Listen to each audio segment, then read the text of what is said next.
Atenção, emissoras. Em 5 segundos, formação de rede para o programa Assunto Federal.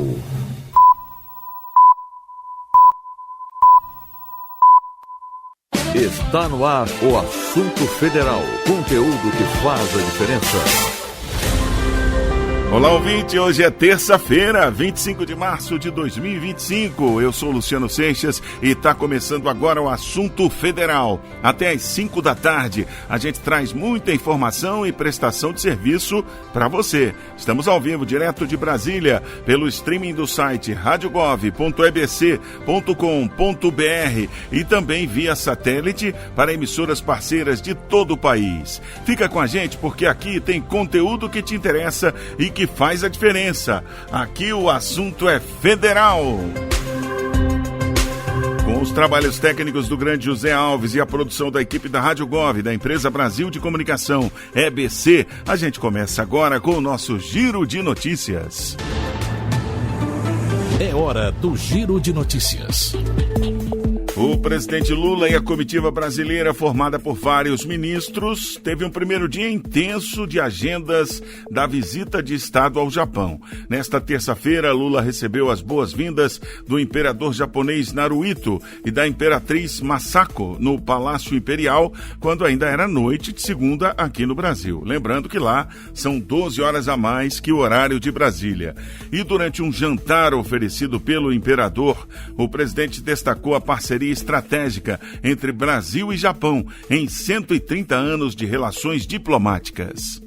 Japão e Brasil são parceiros estratégicos. Compartilhamos valores como a democracia, a paz, o multilateralismo e o desenvolvimento sustentável. Como país que abriga a maior floresta tropical e reserva de água doce do mundo e que conta com um vasto mar territorial denominado Amazônia Azul, o Brasil está comprometido com um modelo de sustentabilidade baseado na inclusão social. Contamos com o firme engajamento do Japão na COP30 em Belém do Pará. Receberemos a princesa Kako de Arikino de braços abertos em junho próximo, por ocasião das celebrações do Ano do Intercâmbio da Amizade Brasil-Japão. E a ministra do Meio Ambiente e Mudança do Clima, Marina Silva, está com o presidente no Japão justamente para fortalecer essa cooperação sobre desenvolvimento sustentável entre os dois países. Marina Silva e o ministro Keiichiro Asao, do lado japonês, assinaram hoje um memorando de cooperação técnica que abrange diversas áreas, entre elas ações para reduzir as emissões de gases de efeito estufa e para adaptação à mudança do clima, incluindo sistemas de alerta precoce para eventos climáticos extremos. Outros ministros participaram de uma reunião do setor de proteínas animais. Há mais de 20 anos, o Brasil quer conquistar a abertura do mercado japonês para a carne brasileira. O ministro da Agricultura e Pecuária, Carlos Fávaro, comentou esse assunto com os jornalistas. Vamos ouvir. O presidente Lula fez um compromisso de atuar pessoalmente na relação desta abertura de mercado. Ele vai trabalhar pessoalmente com o primeiro-ministro para que isso se torne uma realidade e os próximos passos saiam daqui estabelecidos data e prazos para que o Brasil então conquiste esse mercado importante. Todos os países que abriram os mercados para as proteínas brasileiras tiveram uma estabilidade, principalmente inflacionária, no preço dos alimentos, com a qualidade dos produtos, e é isso que nós estamos tentando demonstrar. E a gente segue acompanhando a agenda e conta tudo para você. E aí, já prestou as contas com o Leão? Essa já é a segunda semana da declaração do Imposto de Renda Pessoa Física. Até às 10 horas da manhã de hoje, a Receita Federal recebeu mais de 3.600.000 declarações. São Paulo, Rio de Janeiro, Rio Grande do Sul e Minas Gerais lideram as entregas. A expectativa da Receita é que 46.200.000 declarações sejam entregues até o dia 30 de maio, quando termina o prazo. Não deixe para a última hora, hein? Outro balanço que saiu hoje foi do programa Crédito do Trabalhador. A modalidade de empréstimo consignado para os trabalhadores formais da iniciativa privada já superou 22 mil contratos fechados desde a última sexta-feira, quando foi lançado esse programa. Lademir Filipim tem mais detalhes. O crédito do trabalhador registrou até o momento a realização de mais de 22.500 contratos. Ao todo, mais de 6 milhões de propostas foram enviadas pelos trabalhadores às instituições financeiras habilitadas na carteira de trabalho digital. Além disso, foram realizadas mais de 52 milhões de simulações. De acordo com os dados repassados pela empresa de tecnologia e informações da Previdência Dataprev ao Ministério do Trabalho e Emprego. A prestação mensal do empréstimo não pode ultrapassar 35% do salário recebido. No momento da solicitação, o trabalhador pode optar por autorizar o uso de 10% do FGTS como garantia, 100% da multa rescisória ou outras garantias. Nesta terça-feira, novas informações sobre os contratos vão ser divulgadas. Da agência Rádio Gov em Brasília, Vladimir Filipim. Casa própria no campo. O Minha Casa Minha Vida Rural destinou 289 novas moradias para 6 estados. Vladimir Filipim volta com essas informações. O Ministério das Cidades autorizou a contratação de 289 moradias da modalidade rural do Minha Casa Minha Vida. Mais de 1.000 pessoas devem adquirir a casa própria com a iniciativa. A ação vai beneficiar a população de 9 municípios em 6 estados do país. São eles: Amazonas, Pará, Rio Grande do Norte, Minas Gerais, Espírito Santo e Rio Grande do Sul. O Minha Casa Minha Vida Rural atende agricultores, familiares, trabalhadores rurais e comunidades tradicionais. O projeto arquitetônico tem o objetivo de atender às necessidades específicas da vida no campo, com respeito ao meio ambiente e às condições locais. Em todo o Brasil, já foram selecionadas 75.000 novas unidades habitacionais do Minha Casa Minha Vida Rural desde 2023. Da agência Rádio Gov em Brasília, Vladimir Filipim.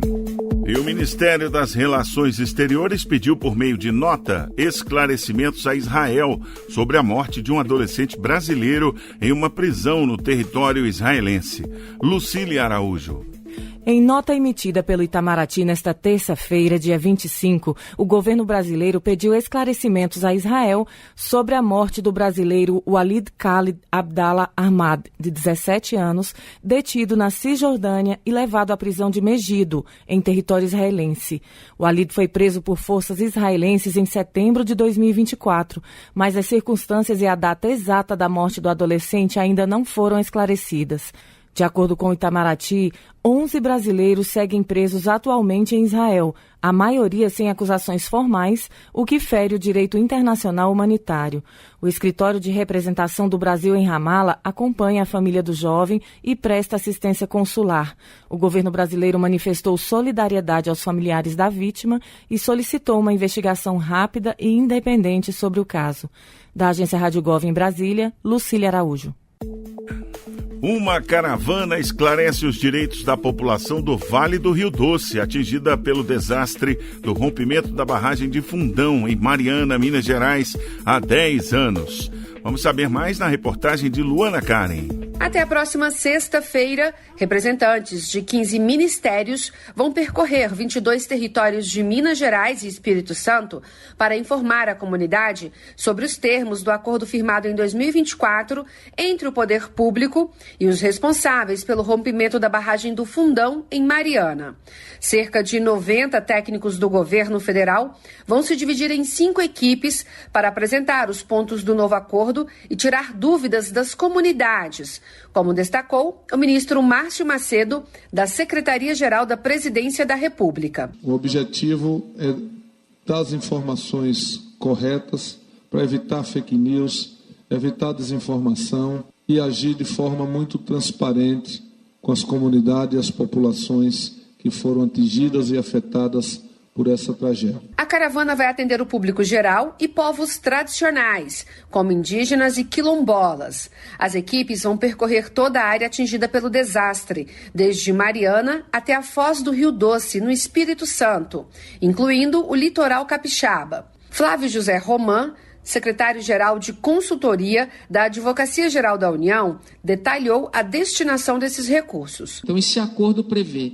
132 bilhões para reparação, dos quais 100 bilhões de reais são novos recursos a serem pagos pelas empresas envolvidas ao longo de 20 anos. Então, a gente tem reparações no âmbito da assistência, mediante programas de renda, assistência financeira emergencial, individual, mediante programas de indenização, coletivos, como a gente fala das comunidades tradicionais, indígenas, quilombolas, faisqueiros, e os difusos, como os ambientais. Caberá ao BNDES gerir o Fundo Rio Doce, criado para administrar a execução de 49 bilhões de reais, que estarão sob responsabilidade do governo federal. Há quase 10 anos, o rompimento da barragem do Fundão, em Mariana, despejou mais de 40 milhões de metros cúbicos de rejeitos de minério no meio ambiente, contaminando a bacia do Rio Doce, nos estados de Minas Gerais e Espírito Santo. De Belo Horizonte, em Minas Gerais, Luana Karen. Um decreto atualiza as regras para famílias unipessoais entrarem no programa Bolsa Família. A inclusão de famílias compostas por um único indivíduo dependerá obrigatoriamente da realização de entrevista domiciliar para inscrição ou atualização do cadastro único. Érica Braz traz os detalhes no Boletim do MDS. Famílias unipessoais, aquelas compostas por uma pessoa, só podem ingressar no programa Bolsa Família após a realização de entrevista domiciliar para inscrição ou atualização do cadastro único. Essa entrevista domiciliar era apenas uma recomendação, mas passa a ser regra a partir desta segunda-feira, 24 de março, como prevê o Decreto 12.417, publicado no Diário Oficial da União. Essa exigência não se aplica a famílias unipessoais indígenas, quilombolas ou em situação de rua. Segundo o Ministério do Desenvolvimento e Assistência Social, Família e Combate à Fome, a medida vai contribuir para uma gestão mais eficiente do Bolsa Família. O MDS ainda vai regulamentar o processo para as famílias unipessoais que já recebem o benefício, mas que ainda não passaram pela entrevista em domicílio. O Ministério reforça que os únicos canais de comunicação oficiais com as famílias beneficiárias são as mensagens nos extratos bancários e no aplicativo do programa Bolsa Família. O programa não envia SMS com links para sites externos ou faz ligações de qualquer natureza. Reportagem Érica Braz. O governo abriu uma consulta pública sobre a taxonomia sustentável brasileira. Você sabe o que é taxonomia? Vamos saber aí, o Claudimário, eu ia chamar ele de Claudimário. Claudimário Carvalho explica. A segunda fase da consulta pública sobre a taxonomia sustentável brasileira, o TSB, segue aberta até 31 de março. A taxonomia, para quem não sabe, é a ciência que classifica e nomeia os seres vivos, analisa semelhanças e diferenças. O objetivo é definir critérios para investimentos sustentáveis no país, incluindo um novo índice que mede a equidade de gênero e raça em diferentes regiões. Com essa proposta, o Brasil vai se tornar o primeiro país a considerar a igualdade racial como parte essencial do desenvolvimento sustentável. O governo busca contribuições da sociedade para aprimorar os 39 indicadores que vão avaliar como as organizações promovem a equidade. O TSB servirá de referência para bancos, empresas e fundos de investimento na alocação de recursos. O governo informa que a participação popular é fundamental para garantir que as políticas contribuam efetivamente para reduzir desigualdades. Para participar da segunda fase da pesquisa, acesse o site gov.br/Participa Mais Brasil. Da agência Rádio Gov, em Brasília, Claudimário Carvalho. Obrigado, Claudimário. Olha aí, um acordo histórico entre a Advocacia Geral da União e outros órgãos federais possibilita a compra de 3 mil hectares de terras no Paraná, uma reparação a danos causados aos povos indígenas, Avá-Guarani. Lucília Araújo tem os detalhes. Um acordo emergencial destina 240 milhões de reais para a compra de 3 mil hectares de terras no Paraná, em reparação a danos causados aos povos Avá-Guarani pela construção da usina de Itaipu. O valor vai ser liberado este ano e, se necessário, poderá ser complementado em 2026. Também ficou acordado que a União, a Fundação Nacional do Índio, a FUNAI, o Instituto Nacional de Colonização e Reforma Agrária, o INCRA, e a Itaipu Binacional vão elaborar e publicar um pedido público de desculpas aos indígenas. Segundo o governo federal, o pacto firmado tem como efeito imediato minimizar a violência e a miséria enfrentadas pelas comunidades enquanto aguardam a demarcação definitiva de suas terras. A expectativa é que as comunidades que hoje possuem aproximadamente 5.800 indígenas tenham área suficiente para garantir a segurança alimentar e o sustento de suas famílias. Além da aquisição de áreas, o acordo prevê melhorias em infraestrutura, como abastecimento de água, energia, saúde e educação. A iniciativa, de acordo com a AGU, é considerada um primeiro passo na compensação histórica aos indígenas afetados. Da Agência Rádio Gov em Brasília, Lucília Araújo. E vamos falar de saúde agora? O programa Farmácia Popular já beneficiou quase 25 milhões de brasileiros. E os 41 itens do catálogo de medicamentos e insumos de saúde, como fraldas geriátricas, são 100% gratuitos. Graciele Bittencourt.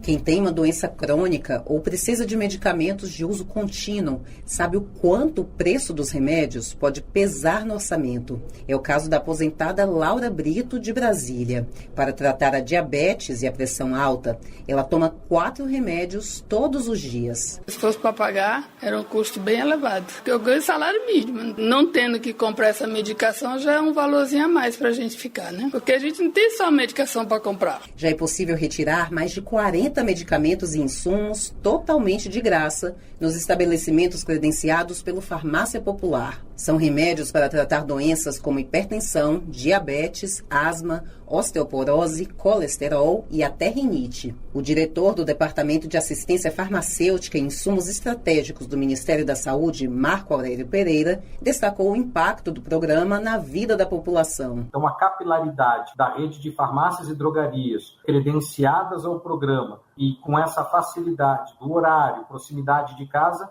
isso tem trazido impactos importantes, demonstrado pelas pesquisas públicas de aceitação do programa, mas também pelos impactos do programa na redução por internação de pessoas por essas patologias, enfim. Para ter acesso aos medicamentos, basta ir até uma farmácia com a logomarca do programa, levando um documento oficial com foto, o número do CPF e a receita médica. No caso de fraldas geriátricas, também é necessário apresentar o laudo médico com a CID, Classificação Internacional de Doenças. O programa permite ainda que pessoas impossibilitadas de irem à farmácia tenham seus medicamentos retirados por representantes legais ou procuradores. A ideia é não deixar ninguém sem tratamento, como destacou a gerente farmacêutica da unidade credenciada do Farmácia Popular no Distrito Federal, Glaucimar Brito. Receituário certo, com a validade correta, dentro do prazo, a identidade. É simplesinho, a gente faz ali, ele só assina, pode vir, a gente está aqui para atender. Mulheres em situação de vulnerabilidade social com idade entre 10 e 49 anos, inscritas no Cadastro Único do Governo Federal, podem ainda retirar absorventes higiênicos gratuitamente. O Farmácia Popular está presente em 4.812 municípios brasileiros atualmente e chega a 97% da população por meio de mais de 31 mil farmácias credenciadas. Reportagem Graciele Bittencourt. Você está ouvindo o Assunto Federal, conteúdo que faz a diferença. Vamos lá, assunto federal. Olha só, o Farmácia Popular passou por uma mudança recente agora, de julho de 2024 para cá. Antes, no Farmácia Popular, você tinha uns remédios que eram de graça e outros você tinha que pagar uma parte, que chamava coparticipação, né? Agora, todos os remédios, esses 41 itens, são de graças. Ainda há distribuição de fraldas geriátricas e de absorventes. Então, é uma situação para melhorar o atendimento à população do Distrito Federal e do Brasil inteiro, né? 55 milhões de beneficiários do Bolsa Família também passaram a ter acesso gratuito a todos os medicamentos, às fraldas geriátricas, aos absorventes e tal. E agora, em fevereiro de 2025, o Ministério anunciou que todos os 41 remédios do Farmácia Popular são gratuitos para toda a população, não só para os beneficiários, né? Então, temos uma cobertura de 97%, 4.812 cidades têm farmácia popular.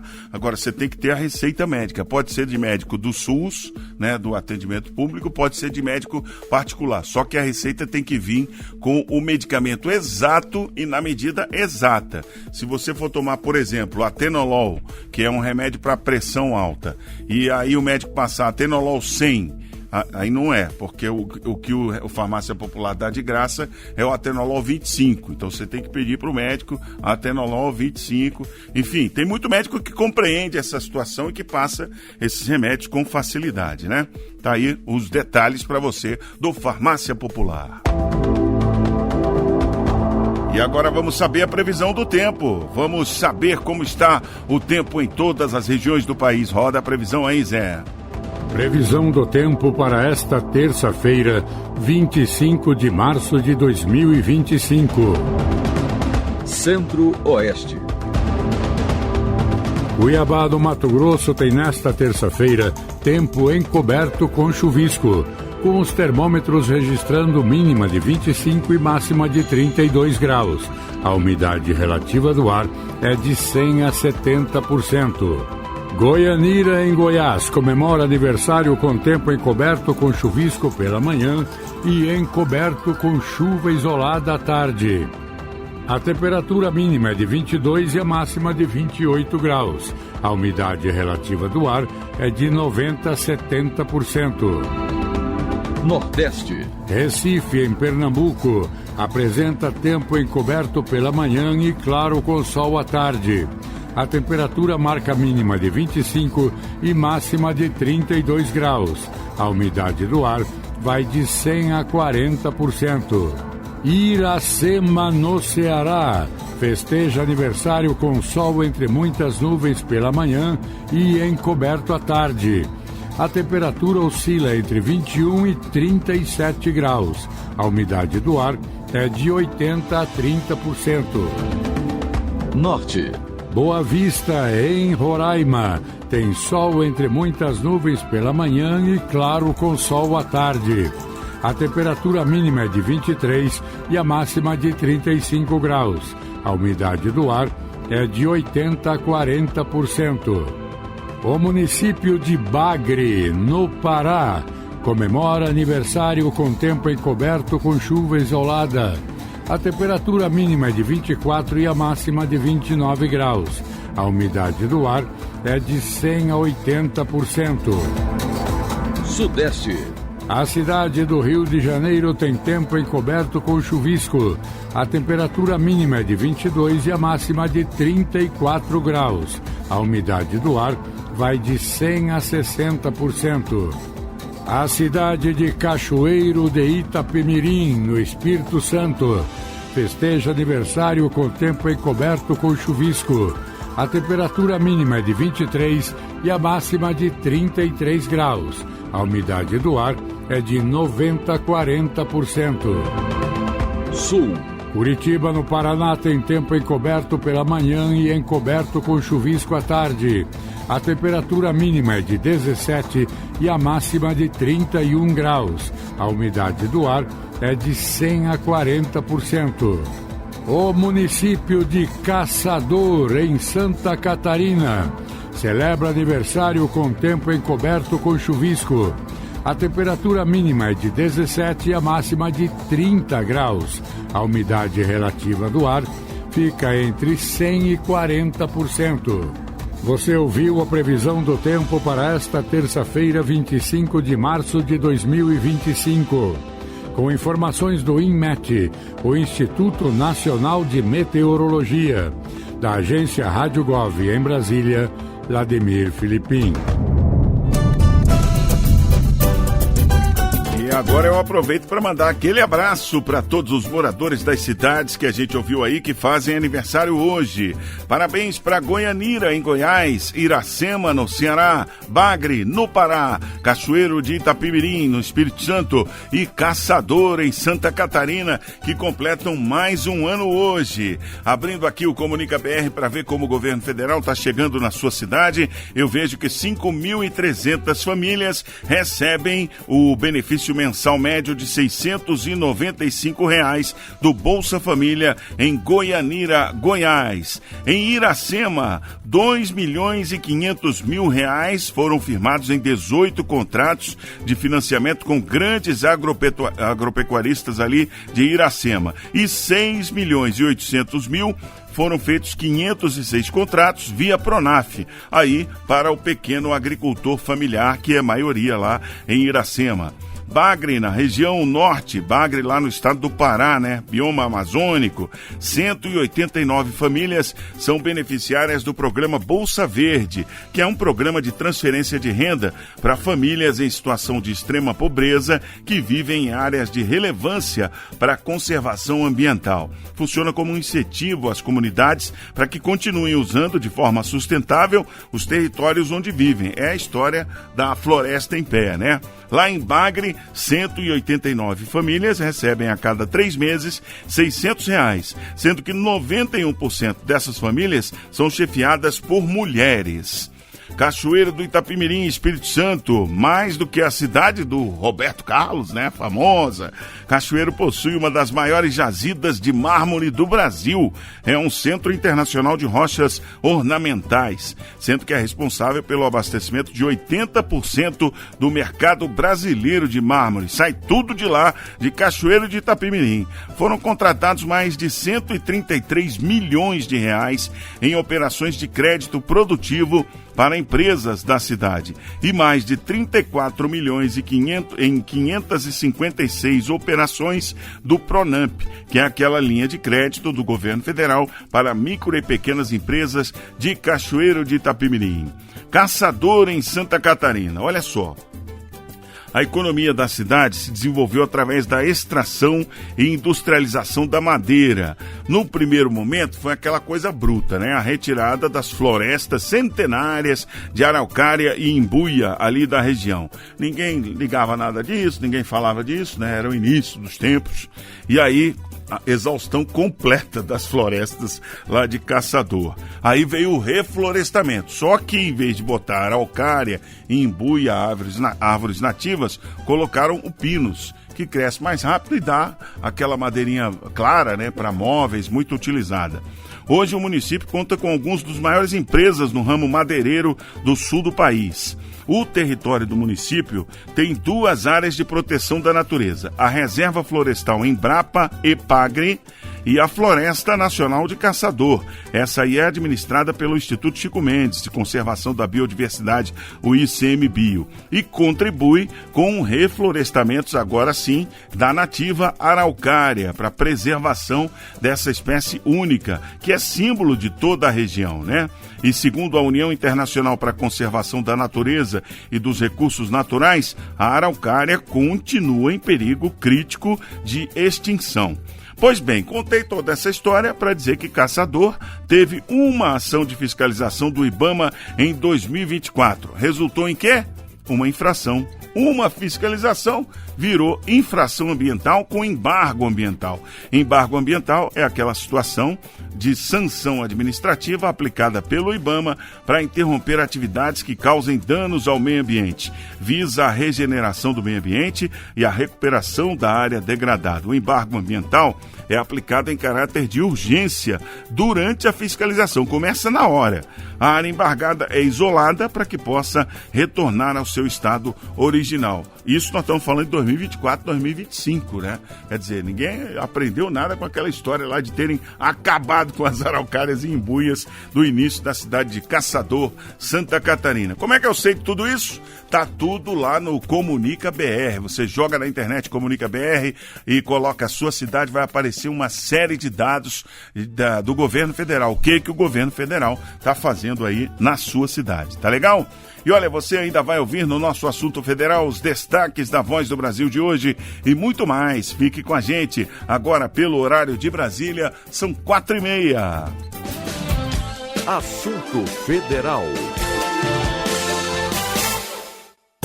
Curtas do Bom Dia.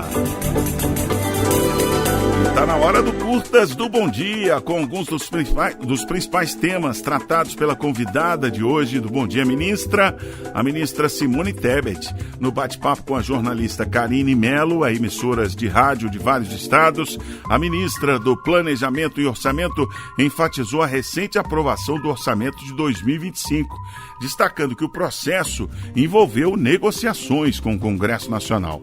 Tebet assegurou que os programas sociais e investimentos estão garantidos. Primeiro, lembrar que o orçamento é uma peça que tem uma estimativa das receitas que vão entrar nos cofres do governo, fruto dos impostos pagos pela população brasileira, e uma estimativa de quanto nós vamos gastar.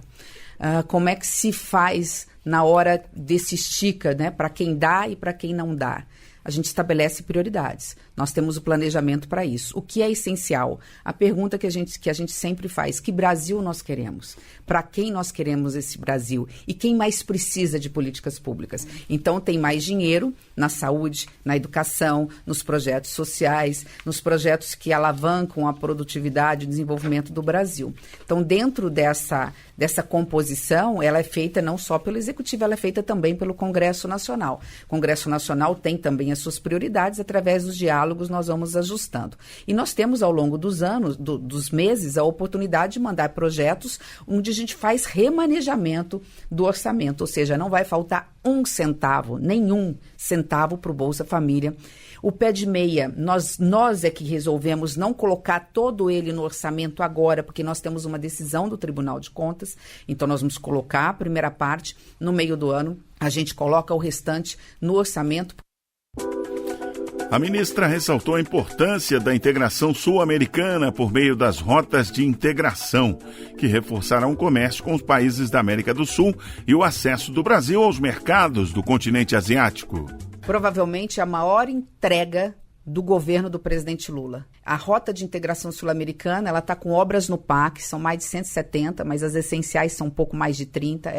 Nós vamos conseguir inaugurar uma perna de cada rota, de cada uma das 5 rotas até o final de 2026, integrando o Brasil com a América do Sul, portanto, tendo esses consumidores à nossa disposição, comprando os nossos produtos, o que vai fazer o Brasil crescer, e eles comprando de nós, turismo, gastronomia, integração sul-americana, somos um só povo, mas é mais do que isso. Isso vai dar acesso do Brasil a todos os portos do Pacífico. São 5 no Chile, 2 no Peru, 1 na Colômbia, assim vai. E por que isso? Porque a menor distância do Brasil para a gente vender produtos para a Ásia, que é o maior consumidor do Brasil, China, Vietnã, Singapura, etc., não é pelo Atlântico, não é pelo Porto de Santos, que vai continuar operando e precisa, é pelo Pacífico. Um único exemplo, ela diminui em 10 mil quilômetros, tem noção que é 10 mil quilômetros marítimo? Estamos falando de diminuir em 3 semanas a distância dos nossos produtos produzidos no Brasil até o mercado asiático, como a China e vice-versa. Então, são novas alternativas de rotas para tornar os nossos produtos mais competitivos, porque nós não podemos nos iludir, né? A África está avançando na fronteira agrícola, a Europa está se mobilizando, todos os países se mobilizam para vender para o maior mercado consumidor, que é a China, a Índia, são os países mais populosos do mundo, inclusive nos aproximando da Rússia, enfim, né, dos fertilizantes da Ucrânia, da Rússia e tudo mais. Então, é isso que significa as rotas de integração. Progresso, desenvolvimento, diminuição da desigualdade social. Outro tema do bate-papo foi sobre a Conferência do Clima, a COP30, que será realizada em novembro em Belém, no Pará. Simone Tebet enfatizou que será a grande oportunidade do país mostrar ao mundo a floresta amazônica e garantir ajuda para preservá-la.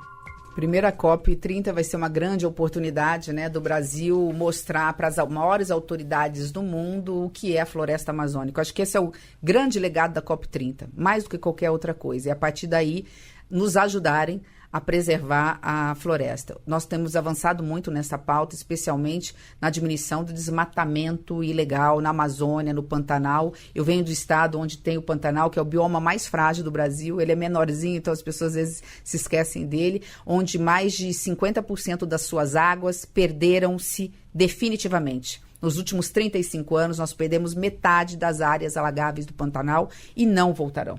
Então, não é discurso agora, isso é realidade. Isso tem que ser colocado na mesa. Os rios secaram. Secaram. Né, não voltam mais, quer dizer, a gente tem áreas alagadas, mas uma área muito mais restrita. Então, nós estamos falando de perdas aí de vidas, da fauna, da flora irreversíveis. Este é o cenário que nós temos e nós temos que enfrentar. Mas nós temos um povo ainda miserável, ainda que necessita que o país cresça. É possível compatibilizar? Sem dúvida nenhuma. O agronegócio, o verdadeiro agronegócio, ele é sustentável, porque se ele não for sustentável, se ele não cuidar dos mananciais da sua terra, dos rios que ali percorrem, ele não produz. Ele não tem dinheiro para irrigar. Imagina irrigação no quintal da casa da gente. Já é caro, imagine você irrigar todas as milhares de hectares para produzir. Então, se o agro não cuidar das reservas florestais, da área de reserva e dos próprios rios e da questão ambiental, não há como produzir. Então, é possível você alimentar o Brasil, alimentar o mundo, e o Brasil é hoje o celeiro do mundo. Nós alimentamos, o planeta Terra tem que quase 8 bilhões, nós alimentamos 1 bi de pessoas no mundo, praticamente. Então, o Brasil tem condições de continuar alimentando o Brasil, alimentando o mundo, vendendo, portanto, isso traz dólar, isso organiza as finanças brasileiras, sem precisar derrubar nenhuma árvore. Por fim, durante bate-papo com radialistas e de portais de notícias de várias regiões do país, a ministra ressaltou que a gente precisa mostrar o Brasil real, o Brasil que está dando certo. Vamos ouvir. A gente precisa fortalecer a boa política, e a boa política se fortalece quando a gente mostra para a população brasileira o que está dando certo, não só aquilo que está dando errado. No sentido, assim, dando errado quando digo, quando no mundo conflitado e nessa questão de enfrentamento às mudanças climáticas, nos pegou a todos, né, de calça mais curta em relação à quantidade de produtos que ficaram mais caros da cesta básica. É preciso olhar o outro lado da moeda, né? É preciso, um povo, ele vive de esperança, mas ele vive de notícias boas. Senão, qual é a razão da gente querer levantar todo dia, né, nessa corre-corre do dia, pegar transporte público e ir trabalhar? A gente precisa mostrar o Brasil real. E o Brasil real, o Brasil que está dando certo. O Brasil está dando certo. Fala alguém aqui que não é do PT, que é da Frente Ampla, que é uma pessoa de centro. Eu dialogo com a esquerda, eu dialogo com a direita, eu tenho a capacidade de fazer as críticas construtivas para os dois lados. Eu falo aqui como professora, eu falo aqui como quem faz política há muitos anos. Então eu já vi momentos muito mais críticos, uma inflação que bateu mais de 90% ao ano. Não estou desmerecendo a inflação, que está altíssima, e nós não podemos conviver com uma inflação de 5,5% no Brasil. Não é isso. Eu estou apenas justificando que, assim, nós temos dentro desse planejamento, nós sabemos onde queremos chegar, como chegar, e estamos fazendo o dever de casa. Nós vivemos momentos onde nós tínhamos 1/3 da população brasileira na mais absoluta miséria, não é pobreza.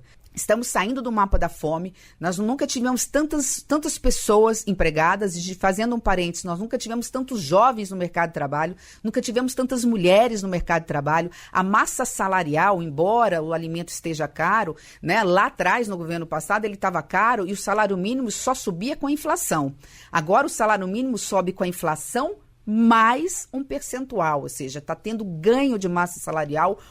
Há muito tempo o Brasil não crescia 2 anos consecutivos acima de 3%, isso significa mais renda, isso significa movimentar o comércio, a indústria. Acabamos de aprovar uma reforma tributária que sozinha, a partir de 27, sozinha, estamos falando de crescimento de PIB, ela pode fazer o Brasil crescer todo ano quase 1%. Sozinha, só pelo que ele significa para a indústria brasileira. Se a gente ficar falando aqui, balança comercial, nunca exportamos tanto, estamos vindo com uma safra agora forte. Todos os números que nós olharmos, né? Todos os números, inclusive na área da educação, na área de saúde, a gente tem gargalos, a gente tem um problema sério de segurança pública no Brasil, temos que ter uma política mesmo de enfrentamento a essa questão. Ouvimos alguns trechos da entrevista com a ministra Simone Tebet, do Planejamento e Orçamento. Para ouvir o conteúdo completo, acesse o portal da Rádio Gov. Anota aí, radiogov.ebc.com.br. Você está ouvindo o Assunto Federal, conteúdo que faz a diferença. E o Brasil lidera o uso do aplicativo de mensagens WhatsApp para alertas de desastres da Defesa Civil. A iniciativa inédita enviou mais de 1.000 alertas para a população só na primeira quinzena de março. O Direto do Planalto traz esses dados para a gente. Roda aí, Zé. Direto do Planalto. Saiba mais sobre as ações do governo. Você sabia que o Brasil foi o primeiro país do mundo a utilizar o aplicativo WhatsApp como canal oficial para envio de alertas de desastres da Defesa Civil? A iniciativa inédita partiu de uma parceria do governo federal e uma empresa especializada em soluções de automação de comunicação, coordenado pela Secretaria Nacional de Proteção e Defesa Civil, do Ministério da Integração e do Desenvolvimento Regional. O sistema de informações já enviou 1.006 alertas só na primeira quinzena de março deste ano. Em 2024, foram 19.098 alertas enviados. O coordenador-geral de monitoramento e alerta do Centro Nacional de Gerenciamento de Riscos e Desastres, Tiago Molina, explica que o objetivo principal é informar a população sobre riscos iminentes para que possam tomar medidas de autoproteção. Especificamente sobre o envio de alertas via WhatsApp, por ser um aplicativo utilizado por quase a totalidade da população brasileira, este é um mecanismo bastante eficiente que garante que essas informações chegarão de uma maneira ágil e célere para a população e que a população tenha conhecimento daquela informação de risco e possa proceder ações de autoproteção. Para que você receba os alertas, é preciso cadastrar o CEP da sua região. Para isso, salve o seguinte número no seu celular: 61 2034 4611. Em seguida, inicie a conversa e siga as instruções que vão aparecer. Além dos alertas, o serviço permite consultar recomendações de segurança e rotas de fuga, ações que contribuem para a proteção de todos em situações de emergência. De Brasília, Gisele Brasil. Você ouviu Direto do Planalto. E olha que legal, a partir de hoje você vai conhecer aqui no nosso Assunto Federal histórias inspiradoras. São pesquisadoras brasileiras vencedoras do primeiro prêmio Mulheres e Ciência, entregue agora em março, mês da mulher. Em 6 episódios, o Minuto Ciência com Mariana Leite conta essas histórias pra gente. Vamos ouvir o primeiro. Minuto Ciência. O Minuto Ciência dá início a uma série de reportagens sobre as 6 pesquisadoras brasileiras e as 3 instituições científicas vencedoras do primeiro prêmio Mulheres e Ciência, iniciativa que reconhece a atuação feminina na ciência. E neste primeiro episódio, eu vou conversar com a professora e pesquisadora da Universidade de Pernambuco, Patrícia Takako Endo, que foi agraciada pelo prêmio na categoria Estímulo. Olá, Patrícia, tudo bem? Para a gente começar, eu queria saber como foi a sua trajetória acadêmica, você que é graduada em Engenharia da Computação, com mestrado e doutorado em Ciência da Computação. Ao longo dos anos, eu fui mudando minha visão do meu papel no mundo, nesse sentido. Minha graduação, basicamente, era eu e uma outra amiga só de mulheres, numa turma de 30 alunos. E antes isso não era para mim tanto um desafio, sabe? Mas, de fato, quando eu me posicionei como cientista, como pesquisadora, eu senti esses desafios um pouco mais na pele, né? Realmente da gente se sentir em situações desconfortáveis. Eu acho que eu enfrentei sempre muito lutando ali, brigando pelo meu espaço, né? Que eu acho que o nosso papel hoje é estar nesses espaços, estar nesses locais e se posicionar. Que tipo de pesquisa você desenvolve, Patrícia? Minhas pesquisas, né, meu projeto de pesquisas estão voltadas para a aplicação de inteligência artificial, né, de modelos de inteligência artificial, para ajudar o profissional de saúde em todo o ciclo de prevenção, diagnóstico, tratamento e acompanhamento de pacientes. Em especial, eu tenho 2 braços. Um são as doenças tropicais negligenciadas, DTNs, e o outro é a saúde materna e neonatal. E aí a gente trabalha muito forte com o Sistema Único de Saúde do Brasil, nosso querido SUS, né? Então, tenho trabalhado nesses últimos 5, 6 anos de forma que eu possa, em algum momento, a gente sabe, né? Todo o desenvolvimento da pesquisa demora, é um ciclo demorado, e eu quero muito, assim, que um dia eu consiga ver uma dessas nossas soluções, um desses nossos projetos, de fato, sendo utilizado lá na ponta, lá no SUS, né? E qual o significado do prêmio Mulheres e Ciência para você, uma das agraciadas nesta primeira edição? Esse prêmio não só me posiciona, mas me dá aí um incentivo, me dá forças, me dá energias para continuar minha caminhada e mais, inspirando outras meninas e outras mulheres para que elas possam também ter uma referência, assim como eu tive, né, uma referência de pesquisadora, que eu possa também de alguma forma, né, ser essa pessoa, essa referência, essa inspiração para que outras meninas também tenham coragem, seja de iniciar suas carreiras na academia, na área de computação ou de continuarem, né, suas carreiras acadêmicas. Patrícia, para você que nasceu na Paraíba e hoje em dia mora no Recife, capital pernambucana, o que simboliza ser uma das representantes do Nordeste na premiação? Me dá muito orgulho ser uma das representantes do Nordeste nesse prêmio. Eu sou paraibana de nascença, fui criada e fiz a graduação em Belém do Pará, né, no norte, e estou em Recife, Pernambuco, há quase 20 anos. Então, ser uma representante do Nordeste, né, por todas essas questões da minha própria vida, me deixa muito feliz e muito honrada. E qual recado você deixa para as mulheres que querem seguir carreiras científicas? O meu maior desejo é que realmente as pessoas que tenham essa vocação para a ciência, né, que ela não, especialmente as mulheres, que elas não se deixem abater por essas questões externas da sociedade. E aí eu estou falando muito especificamente, né, na área de computação, que elas não se deixem levar por essas questões de machismo estrutural que a gente sente na pele, no dia a dia, no nosso ambiente de trabalho, né, que realmente a gente possa ser esse exemplo, essa inspiração. Eu não gosto muito de falar que a gente é guerreira porque se eu pudesse, eu não estaria nessa guerra, né?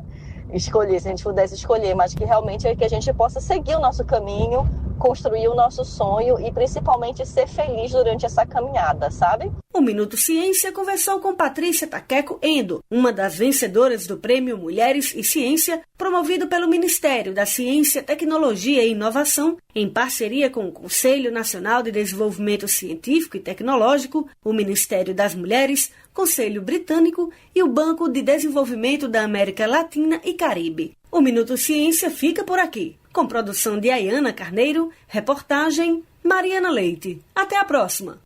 Minuto Ciência. E vamos voltar a falar sobre a visita oficial do governo brasileiro ao Japão? Como a gente já destacou aqui no Assunto Federal, o presidente Lula está em Tóquio acompanhado aí de vários ministros, entre eles o ministro Alexandre Silveira, de Minas e Energia. Isso porque o objetivo dessa viagem é fortalecer as relações entre os dois países em várias áreas estratégicas. E nessa ampla agenda, o ministro Alexandre Silveira participa do Fórum Econômico Brasil-Japão. Vamos saber mais no boletim Conexão Energia de hoje. Olá, você está no Conexão Energia, o fio que te conecta ao Ministério de Minas e Energia, trazendo em nossos boletins as principais notícias sobre o cenário energético no Brasil e no mundo. O Conexão Energia é uma parceria entre o Ministério de Minas e Energia e a Rádio Gov.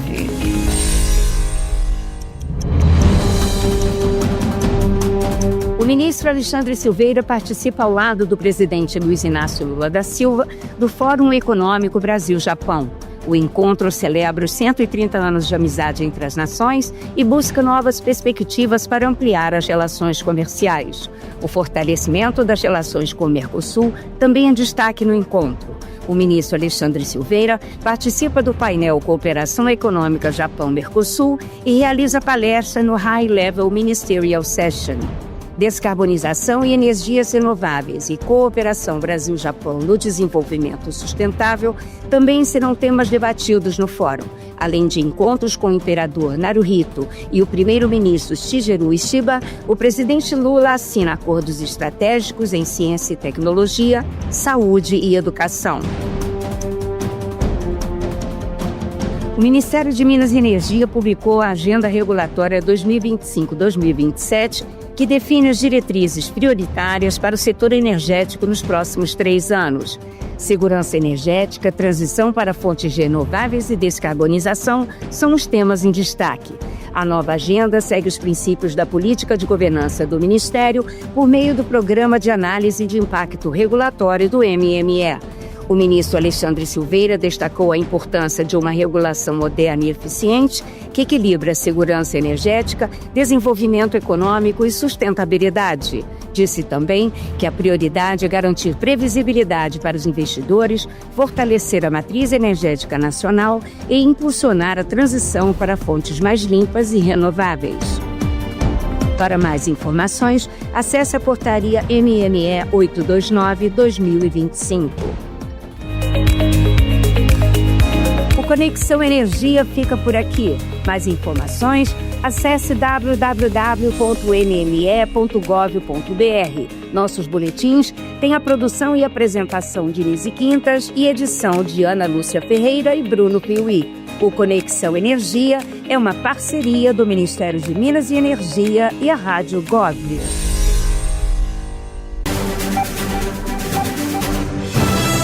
Muito bem, chegou a hora de receber aqui a editora-chefe da Voz do Brasil, Mariana Jungmann, com os destaques da Voz de hoje em primeira mão. Olá, Mari, boa tarde. Oi, Luciano, boa tarde para você, boa tarde para os ouvintes da Rádio Gov. Luciano, hoje a gente vai ter mais uma reportagem com a cobertura completa da visita do presidente Lula ao Japão.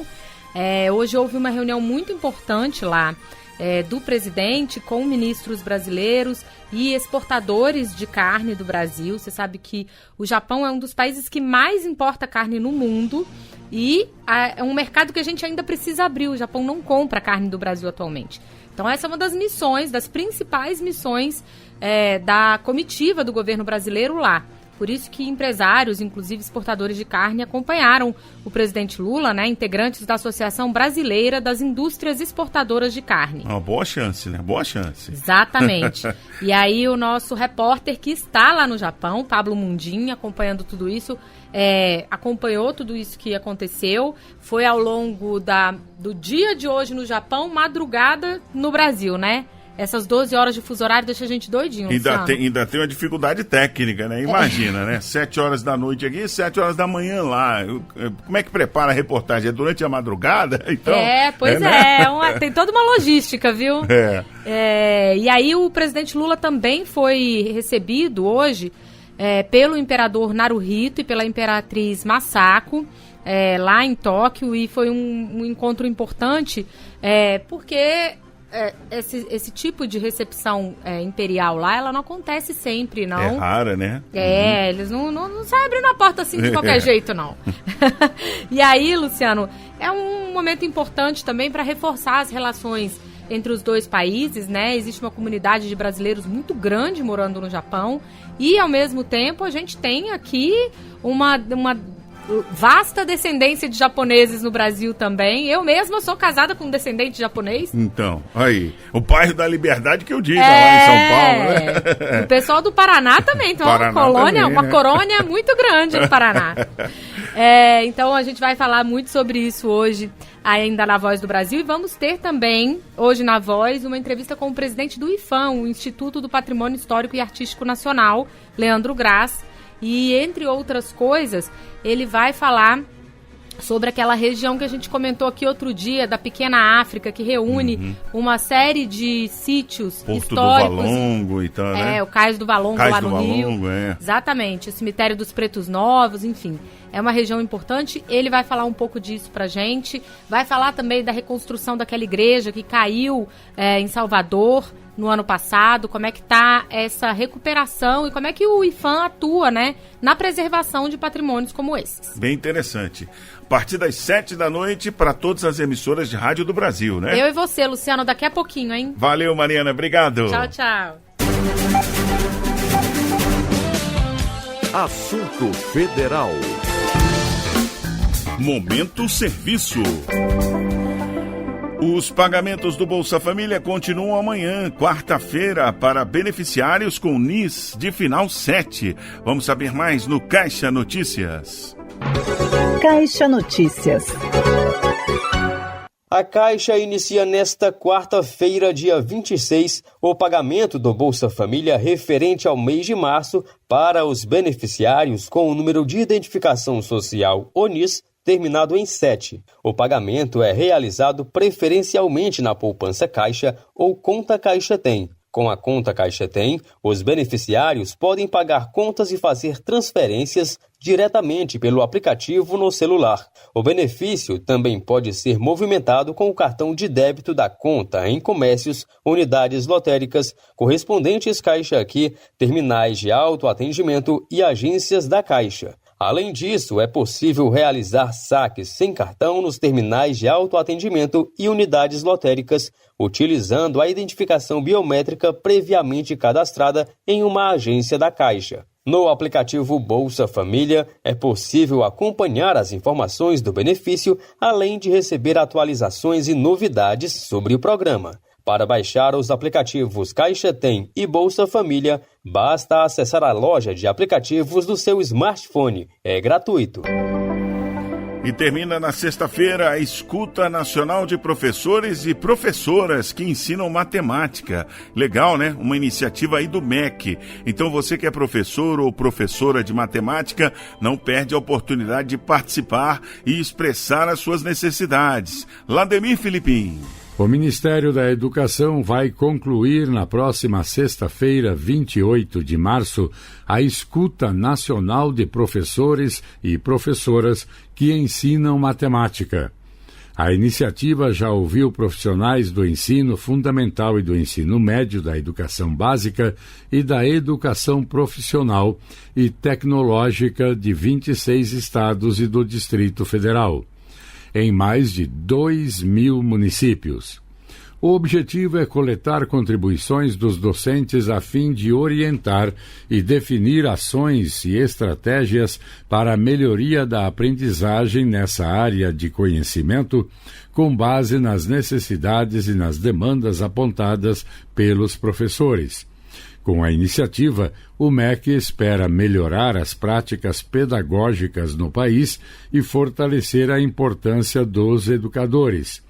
Por meio de um questionário online, os cerca de 600.000 professores que ensinam matemática em todo o Brasil podem responder à pesquisa de forma autônoma e anônima. O tempo necessário para completar o questionário é de 20 a 30 minutos. Da agência Rádio Gov em Brasília, Lademir Filipim. Mais informações sobre como participar da escuta você encontra no site gov.br/MEC. Ainda sobre educação, atenção, hein? Esses são os últimos dias aí para se cadastrar no Pé Meia Licenciaturas. Prazo termina domingo, dia 30. Estefânia Lima. Estudantes elegíveis ao Pé Meia Licenciaturas, programa do governo federal que incentiva o ingresso na carreira docente, têm até 30 de março para finalizar o cadastro e garantir a primeira parcela da bolsa. O cadastro deve ser realizado na plataforma Freire, da Coordenação de Aperfeiçoamento de Pessoal de Nível Superior, pelo endereço capes.gov.br. O MEC orienta que, caso o estudante não conclua a inscrição no prazo, ainda vai ser possível acessar a plataforma. Porém, nesse caso, o candidato só irá receber a primeira parcela da bolsa posteriormente. A medida vale, por exemplo, para aprovados por meio da lista de espera do ProUni. O programa oferece R$ 1.050 mensais para alunos aprovados em cursos presenciais de licenciaturas via SISU, ProUni ou FIES, com nota mínima de 650 no Enem 2024. Parte do valor vai ser depositada como poupança e liberada após o ingresso na rede pública. Conforme o edital da seleção, o cadastro não assegura a concessão da bolsa.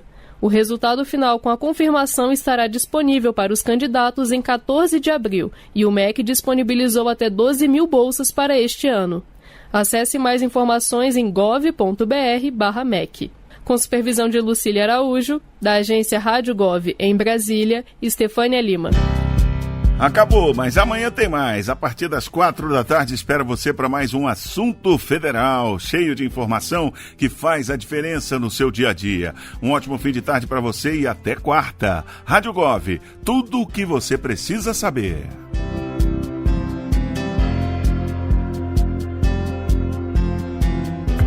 Você acabou de ouvir o Assunto Federal com Luciano Seixas. Uma produção da Rádio Gov, da empresa Brasil de Comunicação. EBC, de segunda a sexta, às 4 da tarde. Fique ligado nas notícias que impactam o seu dia a dia e na prestação de serviço para todo o país. Rádio Gov, tudo o que você precisa saber.